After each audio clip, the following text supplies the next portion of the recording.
initially thought that they didn't actually give that much love to the advanced weapons on DLC because everything that I was getting, it was just things for technique, dexterity, and quality weapons. Now I believe that the less love that the weapons got from DLC, it's actually motivity. But oh my god, this weapon, it's just amazing. It gives so much stuff to you and it looks cool as hell. So before we actually start into the build and talking about the weapon, let me actually show you where can you get it. So we're going to start right in here at the mining site, the Ergo mining site. One thing that you need to have in mind is that this is a shortcut that is going to be closed for you. If it is closed, then just keep exploring and eventually you'll be able to open it up. At the end of the day, this is like the main route that you have to follow through. It's not like it's anything hidden. So yeah, now we're going to take this elevator right in here, and the weapon is actually going to be to some extent hidden. So it is definitely missable, not that there's going to be like a huge secret, but at the end of the day you can miss the weapon if you're not paying attention. So yeah, that's something to have in mind. Right in here, before you continue with the proper path right there, you're going to want to drop down here towards the left. So that's the main path that you need to follow, and this is where the actual weapon is going to be. You're going to find it in a chest right in here, this one. So first let's talk about the weapon and why is it so amazing. First and foremost, it's just a basic weapon, meaning that you can assemble the parts of the weapon into different things if you so desire to. Here we're going to actually stick to the base weapon as it is. Let's talk about the moveset. It has a very regular, just one-handed basic sword attack that you can see right in here. You can continue the combo as long as you want to, provided that you have enough stamina. Now what I love about this weapon is actually the heavy attacks, because the heavy attacks are going to be a charge. Take a look at that damage. You're going to be dealing lots and lots of damage, plus this has excellent, and I mean excellent, AoE. So you're fighting several enemies, all of these sparks and thunder and lightning that you see bursting in there, it's amazing to fight against several enemies. Not only that, but the range on this thing, it's just massive.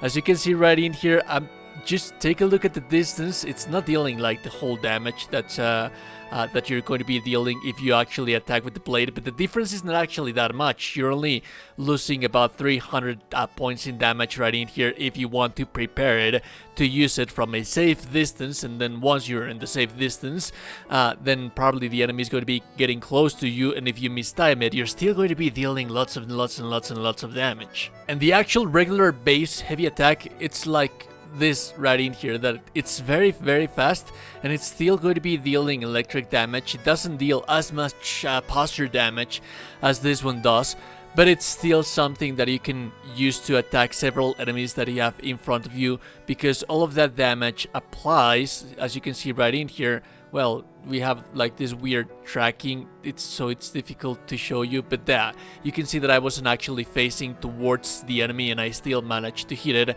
because it's a cone of damage that you have in front of you. What's very interesting about the weapon is actually the blade art. So this is the blade Fable art. What it does is that it imbues your weapon on electricity, meaning that it's faster for you to actually inflict the electric damage upon the enemies. Remember that enemies that are being affected with electric damage, I believe that they receive more damage, but also it's easier for you to break their stances.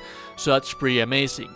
Not only that, but the actual speed of the weapon changes. You can see right in here that I'm having like the basic speed, and this is much faster. And if that's just not cool enough, your actual dodging animation changes. You have more iframes and you're actually faster while dodging with this thing. Like, take a look at how amazing this weapon actually is. And that is not everything. Like, there's lots of utility in here, but you might be wondering, I mean, yes, that's nice, that's a little bit more damage, that's utility and survivability and what have you, but what about the actual damage Fable odds that deal damage? Well, you have a basic one that's right in here. This actually can be used from a distance. If you use it point blank shotgun on the enemy, it's actually going to be amazing as well. But this is what you're going to have, that ray of lightning. That lightning, if you actually use it closer and you actually use the blade to deal damage, it's going to be a little bit, not too much, but a little bit more damage. Now, you can use the entirety of your Fable odds that you have stored. That's going to be 3, native 1, but you can hold Y to hold the damage, and it's going to continue the assault, dealing a tremendous amount of damage. Take a look at that, that's 8,000. Plus, you can follow up with the stance breaker because it does a huge stance break. So, everything about this weapon is just so beautiful. Naturally, this is a weapon that scales with advance. So the ideal thing to add a crank to would be the advanced handle. However, if you are actually a technique build and you want to use it, the scaling is not that bad. So you can have like B scaling and technique and B scaling and advanced if you want to make like a hybrid build right in there. Just have in mind that the weapon natively has B scaling as a base for the weapon with advance. So to get the most advantage out of this weapon, you need to allocate an advantage, an advanced crank right in here, the advanced crank, and this is going to potentialize the advanced builds. So this is ideal for an advanced build essentially. As for the stat points, this is what I'm prioritizing right in here. I believe that Vitality 30, it's kind of like a sweet spot for me, because at the very least on the base game, because you don't actually heal that much beyond that point. So if you want to be healing to full health, like for example on 40 Vitality, you have to be using 2 capsules. Vigor, ideally 20, 30-ish, and then capacity 27, and you should be increasing capacity as much as you want, because remember that as you progress into the game and as you go into New Game Plus, for example, the heavier armors actually start wearing you down. So capacity should be a stat that should not be neglected at any time, but your first goal at the end of the day should always be reaching advance to 40. As per the Legion arms, with this build, ideally should be Pandemonium. You could also be using Fulminous because it has nice scaling on B. However, you already have the electric damage, so you ideally want to be pairing it up with a different elemental damage to add a little bit more versatility to the build. My personal favorite is Pandemonium. This actually works amazingly well against everything that is not a husk. If you're fighting husks, and then you're going to be changing to Flamberg, which is going to deal lots of DPS. That's what I like about this thing. It deals lots of DPS, and it's not that difficult to actually burn the husks in this game because they are very, very susceptible to fire. Also, just for reference and comparison, one of my favorite weapons, and one of the weapons that I thought that it was really, really OP and broken on the base game of Lies of P, was the electric coil stick head that you can see right in here. It has so much less and less damage than this thing right in here.